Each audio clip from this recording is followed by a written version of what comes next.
This Friday has fallen on April the 16th, and I'm glad to have you spending a little time out of what has been a little bit of a chilly Friday, certainly to start with me wrapping up this week of Your News Today. We will talk with the family of a man who was held up and robbed at gunpoint in his store in Paintsville last night.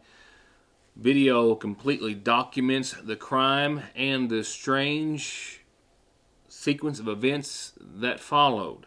We'll take you to Paintsville in just a few moments. I have with us tonight Principal Brian Conley of the Magafa County High School, elaborating on what the school released as earlier today as the schedule of events. A real graduation for students. An altered senior trip. But he will tell us as much as possible about that, everything that parents need to know and students alike as well. We'll cover last night's Magafa Board of Education meeting where they spoke of some after-school programs of a summer camp, an unplugged summer camp. Love the idea of that, as well as the supplemental school year situation and bill. And a host of other headlines to follow as well. Weather-wise, the weekend is looking not quite as wet tomorrow as it had. Only a 20% chance of showers for your Saturday and a sunny Sunday, but temperatures are not climbing anywhere. I mean, we're still talking about, well, we do peak. We will hit about 68 degrees Tuesday of next week before we fall back down to barely 60 by midweek or maybe on Thursday. So still no 70s in sight at all. We'll begin tonight with just a scam alert just in from the Office of the Governor, who today says that he and the Kentucky Higher Education Authority are warning that if Kentucky students owe money on federal student loans, they should be on the lookout for scamming loan repayment companies. It's becoming very popular. These companies offering to help students lower their payments and are charging fees for services that students can get for free elsewhere. He says there are some third-party companies claiming to offer document preparation services and act as though they can help students qualify for a loan forgiveness program, but they want upfront fees and personal and financial information. The Federal Trade Commission says that, of course, it is illegal for companies to charge upfront fees before providing debt relief services. Ask for payment upfront. If they ask for payment upfront and monthly fees to monitor your account, you should be suspectful. If they promise immediate loan forgiveness or ask for a student's FSA ID, password, and power of attorney, certainly all should be major red flags. And if a student believes they've been contacted by a scammer, they should contact the Consumer Financial Protection Bureau in the Kentucky Attorney General's office. Let's begin with our principal of the Magafa County High School, Brian Conley, our first real sit-down interview since he was hired for the position, moving up from assistant principal. And tonight we'll talk about the upcoming end of the school year. After a lot of analysis, careful consideration, a whole lot of forethought, I am sure, they have put together a schedule, a calendar of events that are actually going to happen in person, albeit social distance, and with other COVID-19 precautions involved. But, as you're about to hear, seniors at the Magafa County High School will get a prom, there will be a senior trip, and there will be a 2-day graduation. Prom, let's go ahead and begin there. You guys set a date for that and everything else? We have set a date for that, and as we came into this semester, I think one thing that we sort of promised ourselves as a school is what we could give back to students. And in a traditional sense, we wanted to make sure that they had those things. And so yes, we are having a prom. This is an in-person prom that will take place in our high school gymnasium. There will be COVID-type guidance that will be a part of that prom. We will, of course, have mask wearing. The gym space will be utilized in a way that will allow for more social distancing. So the way the prom is designed and spaced out won't be in the traditional sense, but at the same time, it will be a prom. And we look forward to being able to give that to our students. And all the other major year-end events will be very close to being traditional. Of course, some adjustments for COVID-19, but all taking place in person, with the exception of the baccalaureate service, which is hosted by the Sagersville First Baptist Church. That will be virtual. because of the number of students and their families not being able to social distance all at one time in the church. But that is hosted by the First Baptist Church, and we believe will be airing here on this network you are watching and on the internet as well. We'll talk about that a little later. As for everything else, prom, senior trip, they're having one, just not the traditional trip to Washington, D.C. and Virginia Beach. They've had to make some adjustments there, but they are going to have one.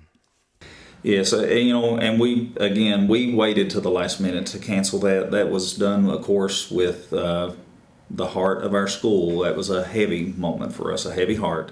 But we are glad that there is some form of a consolation this year. We have been able to plan for a trip to Kings Island for our seniors.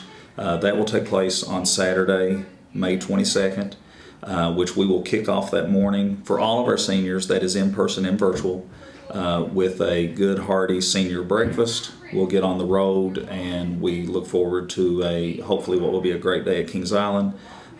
Students admission will be free. They will also be afforded a food voucher in the park, and will be able to take advantage of that voucher every 90 minutes in the park. So we look forward to giving them something. We know that is not the trip that they would expect. Everybody wants the senior trip, and that's what we wanted them to have. But Kings Island is there, and that will be on Saturday, May 22nd. Graduation, that involves more than the students. That involves the families, and the families, perhaps certainly moms and dads, look forward to that maybe even more so than the students. How are you going to handle that? Well, we were determined that graduation this year would be in person. But we know we are still up against COVID guidance. We know that we must still provide social distancing.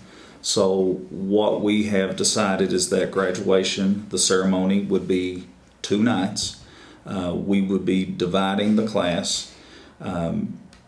There's different methods that we could look at for that division, but what we felt would be best in making sure that we did not separate households in any way, that seniors would have the opportunity to graduate with their friends, is we looked at this as best we could, and it won't be flawless, but we're looking at doing a graduation ceremony for our all virtual seniors and a graduation ceremony for our in-person class seniors. And we're looking at starting that on a Thursday, May 27th, with our all virtual graduation ceremony, followed by Friday with our in-person graduation ceremony. Dividing the class, of course, allows for social distancing, but also allows these graduates to be able to bring the family members that they want to bring. And what we are allowing for is for each graduate on the night of their ceremony to be permitted to bring 8 people to the graduation. So we look forward with providing that opportunity for them, and getting back to having an in-person graduation. It's going to mean a lot to us here at school. And Mr. Conley also confirmed to us today that there will be an in-person project graduation as well, following the second night of graduation ceremonies that Friday, May the 28th, for all of the seniors of the class of 2021. I'll take you to the scene of the armed robbery in Paintsville in a few moments, and other headlines right after a message or two.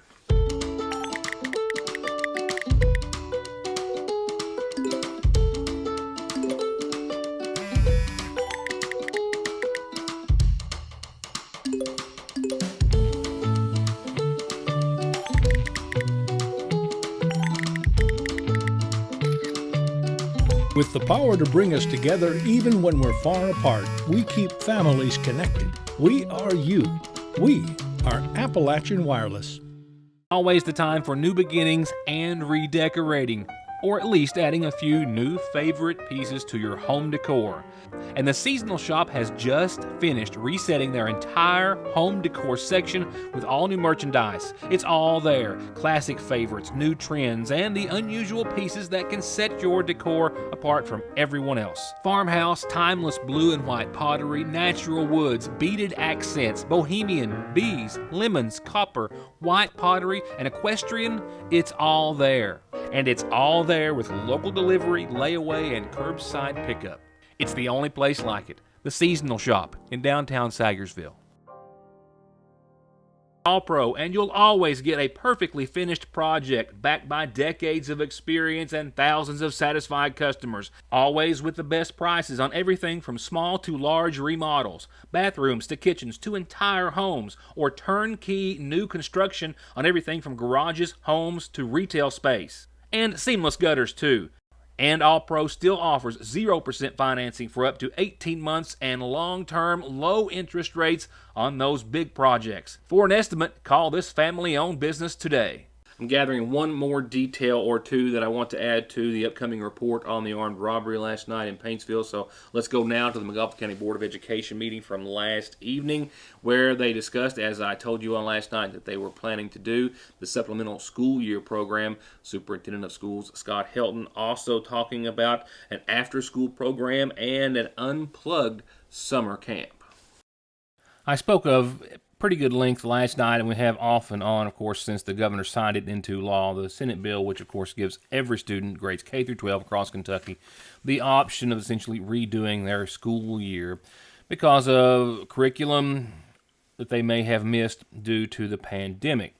Those decisions to be made ultimately by each individual school board across the Commonwealth. For the McGoffin County Board of Education, as I would assume for most other boards across the state, they are waiting to see the number of students who are going to request to essentially do over their previous school year. Students have until May the 1st, just a couple of weeks, to fill out the application for the supplemental school year, after which the Board of Education will see how many have done so and essentially go from there.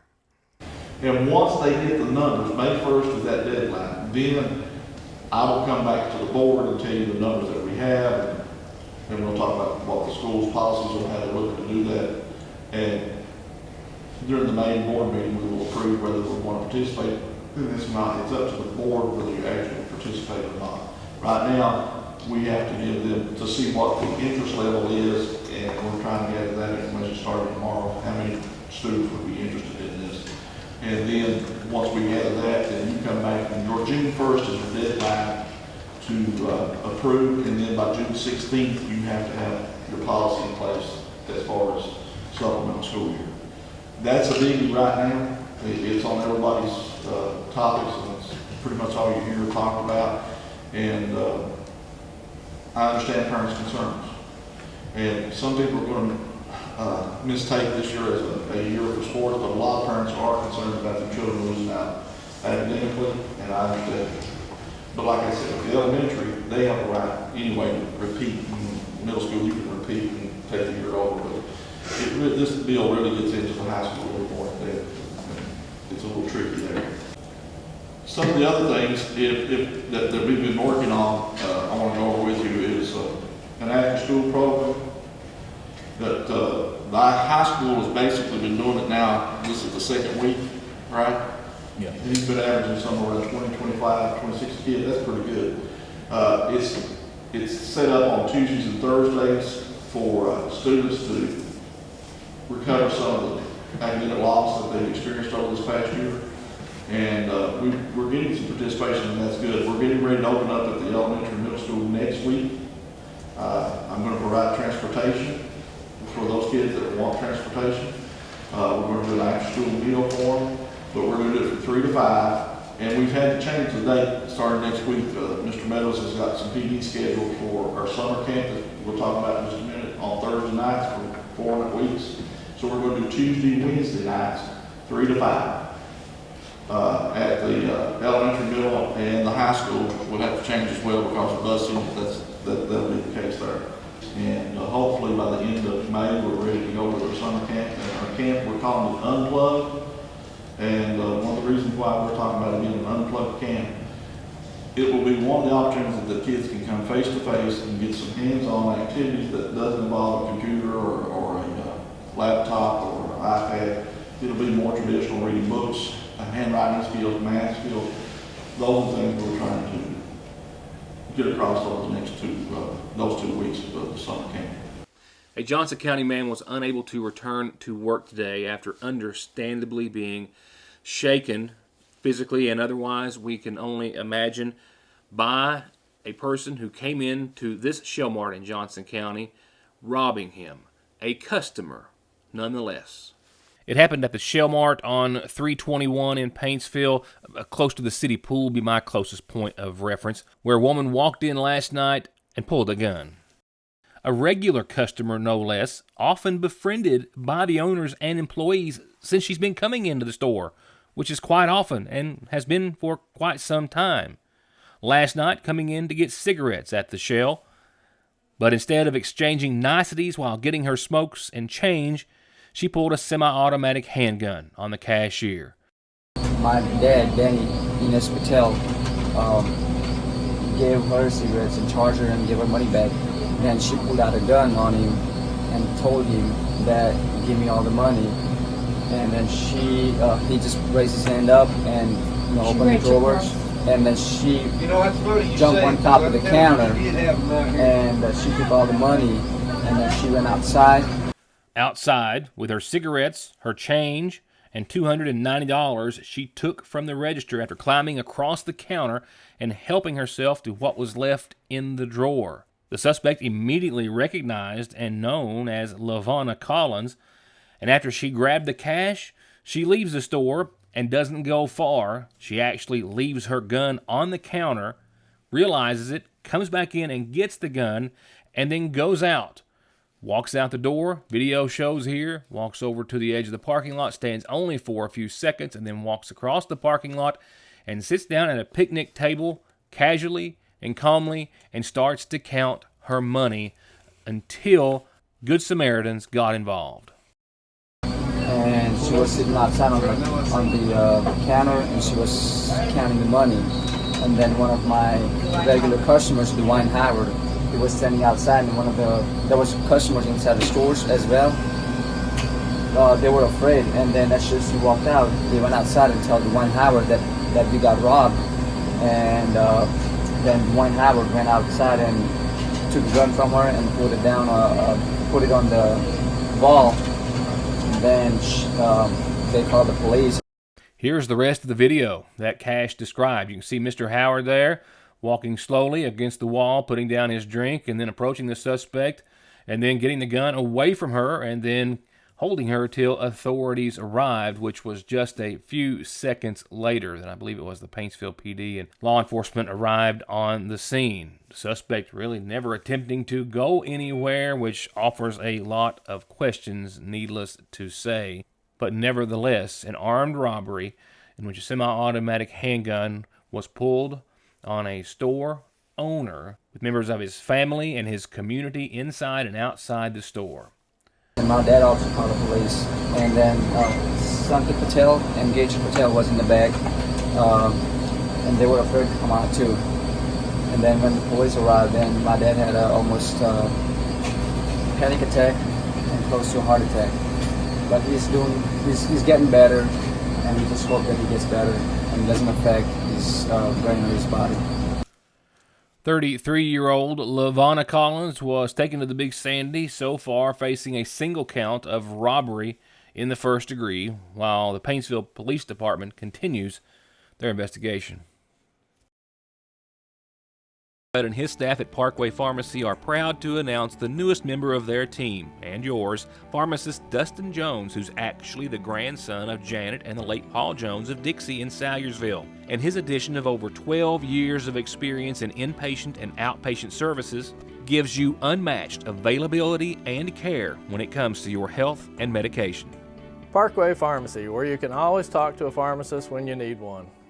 There's no missing that this is the new McFarland and Tinker Law Office location on the Mountain Parkway in the former Farm Bureau building in Salyersville, just like there's no denying that their nearly 60 years of legal experience has won their clients millions and millions of dollars in disability, auto accident, and wrongful death cases. It's where your case matters to you and to us. McFarland and Tinker, also Griffey approved.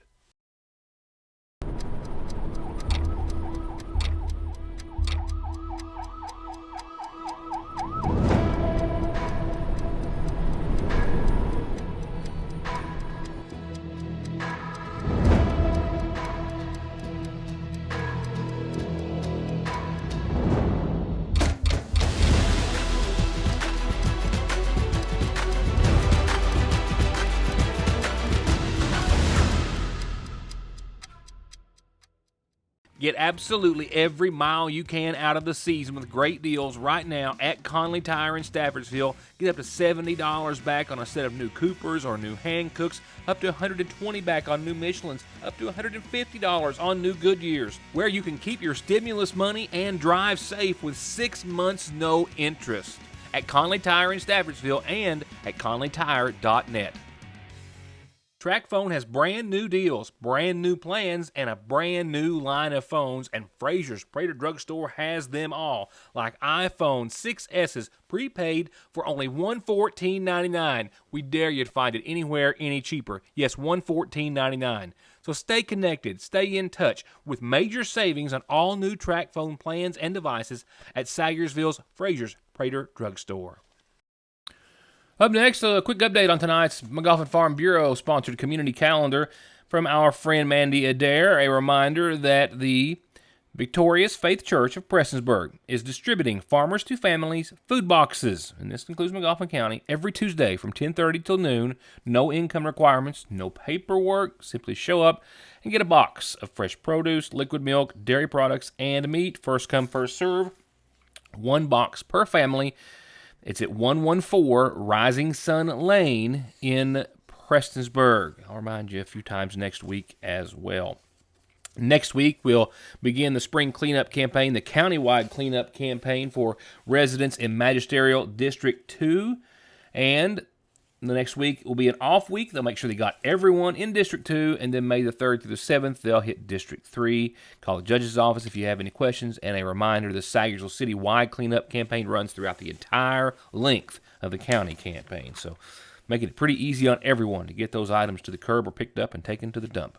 And I make it pretty easy on calendar announcements. It's as simple as telling me, and I'll tell everyone else about them. Funeral services tonight include a reminder of services to be held tomorrow for Janet Diane Sanders Kennedy of Sagersville, who passed away Wednesday, survived by her son Terry and daughter Melissa Bain, as well as 2 brothers and a sister and 7 grandkids. Services tomorrow morning at 11 o'clock at the New Life Worship Center. We also now have arrangements for Miss Tina Howard, 57 years of age, from Flat Fork, who passed away this week on Monday, the daughter of the late Henry Howard and Jewel Howard Perkins. She survived by her mom as well as her companion Tiger Isaac, son Jeremy Bryan Howard, daughters Tiffany Jewel Brown Lambert, Stacy Nicole Brown, a brother Alan Perkins, and sisters Donna Hilton, Tammy Sprague, and a number of grandchildren. Funeral services in her honor are going to be held tomorrow at 2 from the Bethlehem to Calvary Apostolic Church in Sagersville. The family will welcome friends, I believe, this evening after 6 and any time prior to tomorrow's services. From birthdays to ball games and anything in between, feed your crowd with a Sagersville Lee's Famous Recipe party platter piled high with both hot and spicy and crispy buffalo wings, fried pickles, jumbo breast strips, mini corn dogs, and jalapeno poppers, all for just $36.99. And here's a little tip. Always get extra mini corn dogs when you get the party platter at your Sagersville Lee's Famous Recipe. And remember, you can always call ahead 349-3626. Now let's go to your COVID update for this Friday. Nothing reported out of the McGoffin County Health Department today, so we'll go to your state report where yesterday, as you saw, the governor outlining just how many vaccinations people vaccinated we had to have in Kentucky before lifting those restrictions, as there is evidence mounting that we are at the beginning of our 4th surge here in Kentucky, while other states are well into theirs. The governor saying that today's report showing why it is so important for every Kentuckian to get their shot of hope and help get to that 2.5 million vaccine goal. Today, 714 new cases, 10 deaths, and a positivity rating that keeps going up, right now at 3.51%. Up next, your Licking Valley RECC Outlook, which has us looking at not as wet of a Saturday, at least for right now, as what we were expecting. Only a slight chance of showers tomorrow and some sunshine to follow on the latter half of your weekend. But I want you to brace yourself before I go any further. The word snow It pops up when we get to the second page of graphics here. So let's take our time and get through the first one. 40 degrees tonight for the low on your Friday evening and into, of course, your Saturday morning. So no frost tonight, partly cloudy skies, and a calm wind. We'll finish up the Friday that we are winding down. Tomorrow, we'll hit about 60 degrees. We're going to have mostly cloudy skies and only about a 20% chance of showers, and that's mainly after 11. So don't be surprised by a few showers. Certainly going to see more clouds than not, but not a major washout as of right now in the cards for us tomorrow, and nothing more than a light wind. Tomorrow night, really, shower chances are gone, leaving us with partly cloudy and another night right around 40, so no frost, nothing to worry about there. We will see the sunshine make a return on your Sunday, and that'll perk us up to about 62 degrees. Nighttime lows, however, will take a bit of a hit down into the upper 30s under partly cloudy but still dry skies. Watch for the changes. A little warmer still for your Monday, 64, mostly sunny, clear skies that night. And another low of 37 Monday night, and with clear skies Monday night and the 37-degree range, well, could add up to a little patchy frost. Actually, we could see some Monday morning and into your Tuesday morning as well. So upper 30s and some frost possible Sunday and Monday, actually. Tuesday, we hit 68. That's the bright high spot temperature-wise of the entire forecast. Mostly sunny and a 40% chance of showers. And look at what the next setup does. Puts us down to 62 by midweek next week. 52. Partly sunny, and the 30% chance of showers and or some snowflakes with nighttime lows back down into the 30s will go. So definitely a cold, frosty start to your Thursday when we hit 60 and sunny, and Friday 61 and sunny this time next week. And that's going to wrap it up for this evening, for this week. Please, I hope you can enjoy your weekend in whichever way or in whatever ways you so choose to do. I want to thank you for being here with me this week and hope to see you the next. Good night, good weekend, and thank you for watching.